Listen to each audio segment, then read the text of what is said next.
لەسەر ئەو ئەسڵەی کە كل بني ئادەمین خەتا مرۆڤین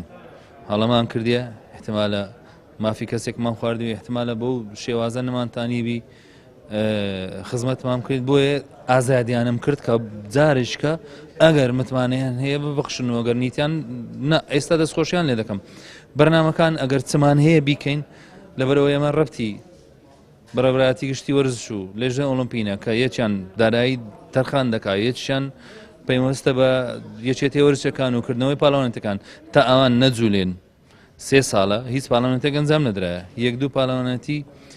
ڕەمزی ئەنجامدرایەت لەگەڵ جەنابی پارێزگار قسەمان کردیە وعدی داینێ کە ڕەزامەندی فەرمێتن بتوانین ئەو زەوی هەیتمان چەند کەسانێک و چەند مستەسوێنێک داوایان کردیە هەندێک مؤسساتی ڕیاضی و مدەڕەزات و هەندێک بواری ئیستثماری دروستکەن وەکو لە داهاتوو بتوانین اعتماد بکەین سەر خۆمان زیاتر ئاور لە وەزارەت و لە حکومەت دەینێنەوە ئەو داهاتەی خۆمان بتوانین وەرزەکانی خۆمان ئەنجام بدەین.